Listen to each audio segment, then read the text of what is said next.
Harvard Divinity School.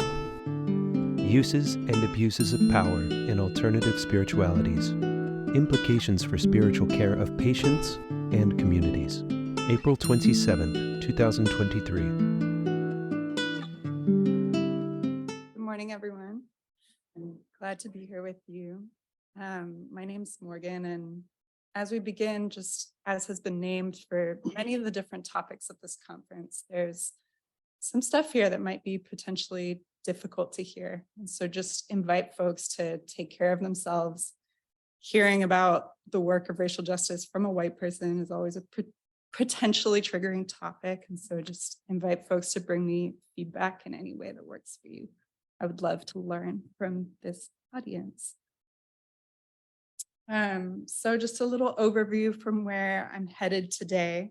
I'm going to speak a little bit to why this presentation at this conference, share a little bit of my own story, speak to some of the lineage and thinkers behind this work, offer you a description of the pedagogical approach, share some of the impact it's had and the future visions for it.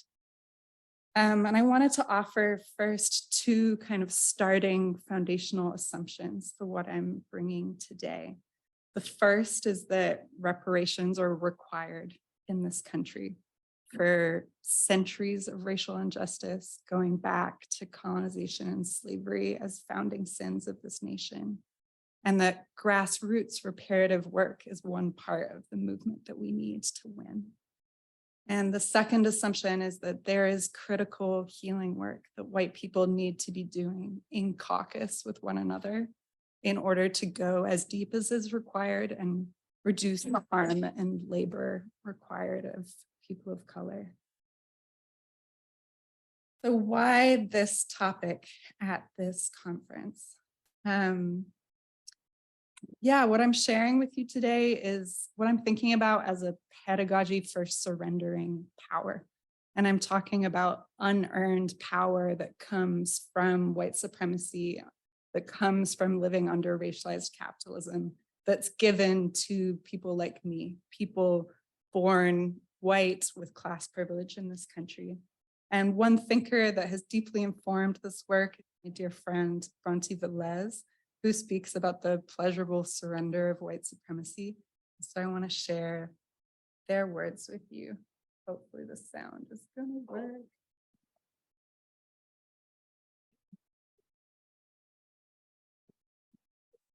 Okay.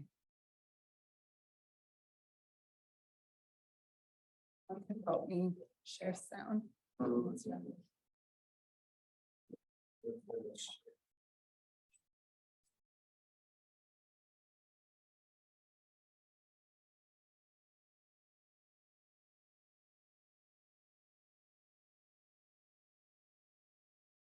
Bring you to your knees.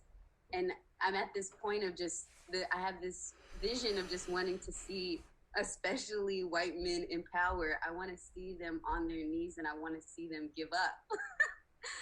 And I know they're tired. I know they're so tired. So I want to see them give up and I want to see them release this like exasperated sigh.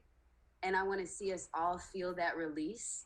There's so much to say about it, but I don't think that shame is a generative tool to liberate us. And I don't feel like white people working from that and realizing the histories that they're a part of, I think operating from the place of shame doesn't allow you to actually be accountable.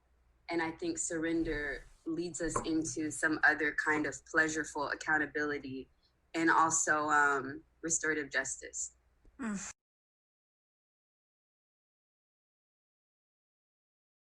To bring you to your knees. I'll return to that. Now it's echoing sound. Oh. How about now? I still hear myself coming out of this computer. I just did.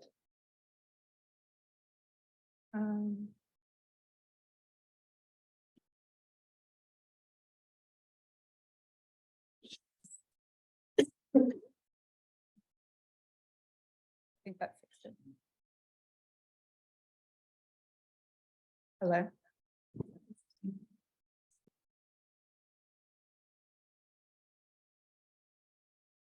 Okay. Thanks for bearing with me. So I'll return to that idea of the pleasurable surrender of white supremacy. I wanted to speak to the piece around alternative spiritualities and the way that I've come to think about the spiritual dimension of reparations work. And there's three pieces of that. One, I think about the imperative of reconnecting with ancestors and future generations, with the body, with earth, with emotions, with the unseen world.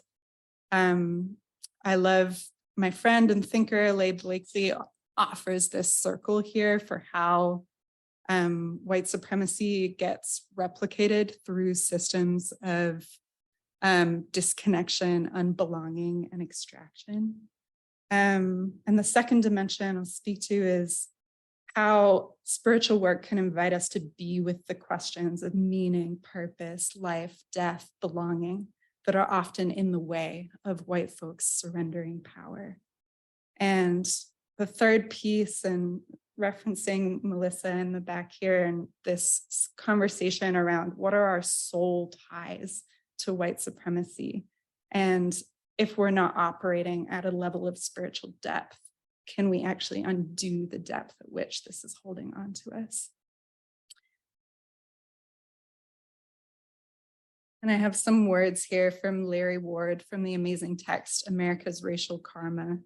And he talks about that we need to be crossing thresholds of healing so that a racialized consciousness may become profoundly humanized. So that's part of what I'm speaking to here. And so I wanted to offer you a little bit of what brings me to this work. I was, as I mentioned, born and raised in a family with much class privilege and long lineage of descent from New England, waspy colonizer folk. I was raised with paintings of ancestors on the wall and a kind of uplifting of the traditional American story. And it was when I was in college that I was politicized initially by the fossil fuel divestment movement. That was when I was first invited to understand the roots of the climate crisis being in white supremacy and in colonialism. And as I thought about it, I saw that very clearly that those stories were the stories of my family and that I needed to look inwards as well as outwards. And that journey eventually led me to living in a multiracial, cross-class, intentional community that Dan mentioned in my introduction. And it was there that I was really invited to see that the movement work I had been doing was not where I needed to be focusing. And I really finally let myself hear the invitation to go do the work with my own people. And I initially had been very resistant to that. I was like, I don't even like white wealthy people. I put a lot of energy into getting away from those worlds. But as I heard that message, I was able to turn my attention to what do I need to do to love those parts of myself enough to see that my people are worth going back for. And that if I don't, there's a way this system will just continue to replicate. And as I did that work, increasingly people would kind of come up to me in the hallway and say, I've never heard anyone talk about the things you just talked about. Can we be in conversation and relationship together? And so that led me to beginning a practice of one-on-one support as well as facilitation of circles for people in those intersections of whiteness and class privilege to look at redistribution and repair in relationship with Black and Indigenous-led social movements. And eventually that work became the topic of my presentation today, which is the Ancestors and Money Coaching Cohort, which is an 8-month learning journey for white folks with inherited wealth who are either know or have a suspicion that they are descended from colonizers and or enslavers. And I brought that cohort here to HDS with the support of Melissa also, and turned it into a student-led class last semester. This was the poster for the class. And we had 11 students who came together for a semester-long learning journey.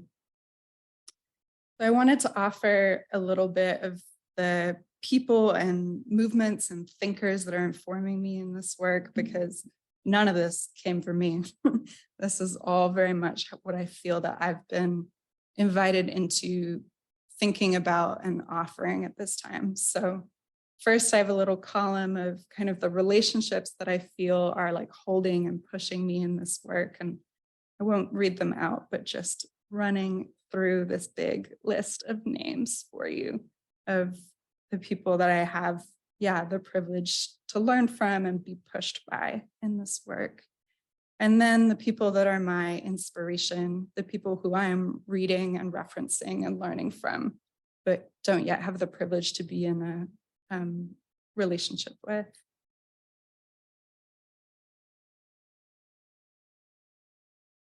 So an overview of the Ancestors and Money journey is found here. It is based on the spiral of the Work That Reconnects, which is a body of work that comes from Buddhist eco-philosopher Joanna Macy. We begin the journey with a form of self-reflection for all participants, where they're invited to do some truth-telling on what they already know about their families and the money in their families. From there, we get into storytelling and looking at longings, which is a big piece around the antidote to shame being a root motivation for so many white people in justice work, or reaction to the experience of being invited into justice work. And so we look at longings, we look at what is the world that we most want to see, and how do we identify our personal stake in collective liberation, such that the work can be rooted from that, rather than a sense of like saving or doing something for someone else. We then move into a practice that I call anti-racist genealogy, which is looking at one's family history through a lens of holding awareness of the violence of our country's history. So uncovering the facts and the stories and finding the dusty old books and cupboards to be like, what did my people do in the story of the formation of this country, and what did they not do? We then look at what are the practices for reconnecting with maybe ancestral traditions that can give us life, that can give us strength. Is there anything beneath, behind the violence that we can source something from, so that we don't have to take from the spiritual traditions of others? That process results in the need for much grief work, and the process of making ritual space for rage, for sorrow, for shame, for all of that to be shared and vocalized and released is a big part of this work. We then turn to study of what have the historic and contemporary calls for reparations looked like in this country, and what are the current best practices for relating to those movements as people occupying these positions of unearned power. And the latter part of the journey, we widen our circle to welcome a number of Black and Indigenous guest teachers, and also go on field trips to places that are embodying what could become possible. So here's kind of some of the intended takeaways from the cohort. And then this was the translation into HDS course objectives. And then I wanted to just give you a sense of the readings that we're inviting folks into. I'm going to just show you a lot of pictures really quickly here. But these are some of the like thinkers and that are informing what we're studying and being with in this community.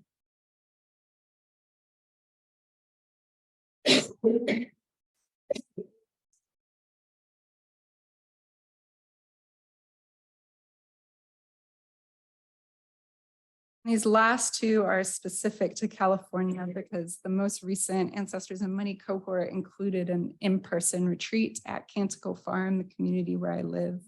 And the purpose of that retreat was to see, can the ways in which this community has changed me over the 8 years that I've been there offer something in just a weekend in terms of how community connection can make wealth redistribution possible as we learn to rely on relationships rather than financial resources again. And can the demonstration of what it is to attempt to like live in deep, intimate solidarity, can that motivate people to find those communities in their own lives? And this is a picture of that group with the Segurite Land Trust, which is a local Indigenous women-led land trust that my community has been in close collaboration with. These are the two like full texts that we added for the Divinity School class. And these are the field trips that we did here in Massachusetts. The class had the privilege to be invited on a Buddhist peace walk that was then in ceremony down with Mashpee Wampanoag folks. And we also had the privilege to visit Kabilia, which is a Black land project in Western Massachusetts.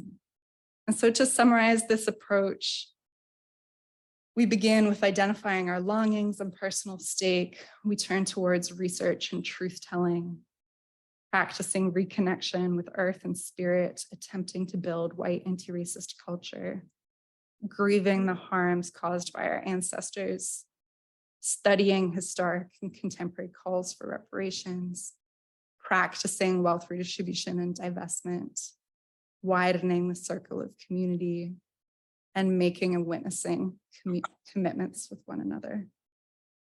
So I wanted to offer a little bit of what it's been like for people to go through this journey.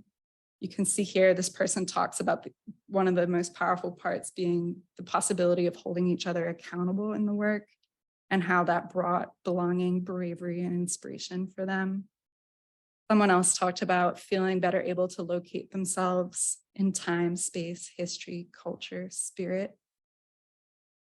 Someone else spoke to how the cohort felt them like cycles of decomposition, shedding, transformation, and renewal. And they learned the importance of doing the work in community. This was an HDS student who pointed to their realization that not only are they worthy of healing, but that healing is required, and that they could make the work so much more sustainable when it isn't motivated by fear or shame. And then to speak to some of the tangible impacts of this work from the 4 cohorts that we've had so far, there's been more than $30 million of committed redistribution to Black and Indigenous land projects, people, organizations. That's from 56 participants. And I wanted to put up some of the kind of other forms of action that folks have taken, including on being in the process of figuring out how to rematriate family land, switching to more radical investment advisors to shift money out of the stock market, having difficult conversations with family about what they're learning, meeting with estranged family members to begin healing work for the first time, organizing other family members to take action alongside them, divesting from the stock market, organizing with other descendants of shared histories around actions that can be taken in collective ways, and just deepening practices of connection with land, ancestors, and spirit. And so where am I hoping Ancestors and Money goes from here? It feels important to name some of the limitations that have been showing up so far in this work. One of them is that the people showing up are way more young, female, and queer than who actually holds wealth and power in this country. So we're often saying we're here doing this on behalf of our dads, brothers, uncles who are not able to show up to the conversation yet. There's also been constraints of some of these cohorts have been online on Zoom, some in person, and just continuing to feel a tension between the value of place-based work and the importance of a national conversation. Participants come in different stages of these journeys, knowing that it's nonlinear, cyclical work to unlearn the ways in which we've been acculturated by white superiority, white supremacy culture. Related to that, just the importance of continued structures for learning and accountability for myself and Justine, who've been the core facilitators, And just knowing that white caucus work is both needed and deeply limited. And how do we wrestle with that tension? There's also just the extent of trauma that shows up in this work, both personal and intergenerational. And how do we build our capacity to hold it, both as facilitators and as a collective? And then just naming that this is not even just lifelong work, but intergenerational, centuries-long work. And so the limitations of an intervention that lasts less than a year. And the solidarity economy infrastructure that we need to facilitate mass-scale reparative redistribution of money and land is still being built. And there are ways in which I still can't answer people's questions when they say, like, how do I take all of my money out of this and put it towards this? Some of that infrastructure isn't quite there yet.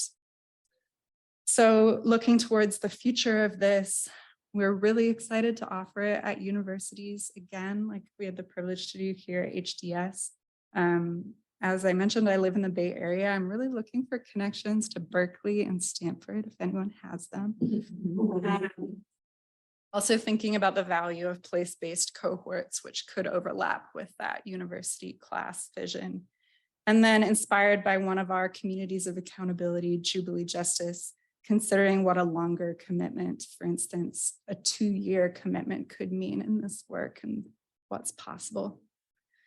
So I wanted to close just with an excerpt from one of the kind of central prayers or words of meditation that bring us together in this work. Circle round us as we set down legacies of domination, separation, and supremacy. As we set these down, may we pick up life-affirming systems rooted in care and liberation for all beings. As we set down capitalism, white supremacy, and colonization, may we pick up the possibilities of our wholeness and belonging. We are here to recover and reweave a tapestry of balance for our people. We are here for redistribution and reparations. We are here to reveal ourselves to ourselves. We are here to embody a different story, to make different decisions, and live different lives than many who came before us. Thank you. Sponsored by the Program for the Evolution of Spirituality. Copyright 2023, the President and Fellows of Harvard College.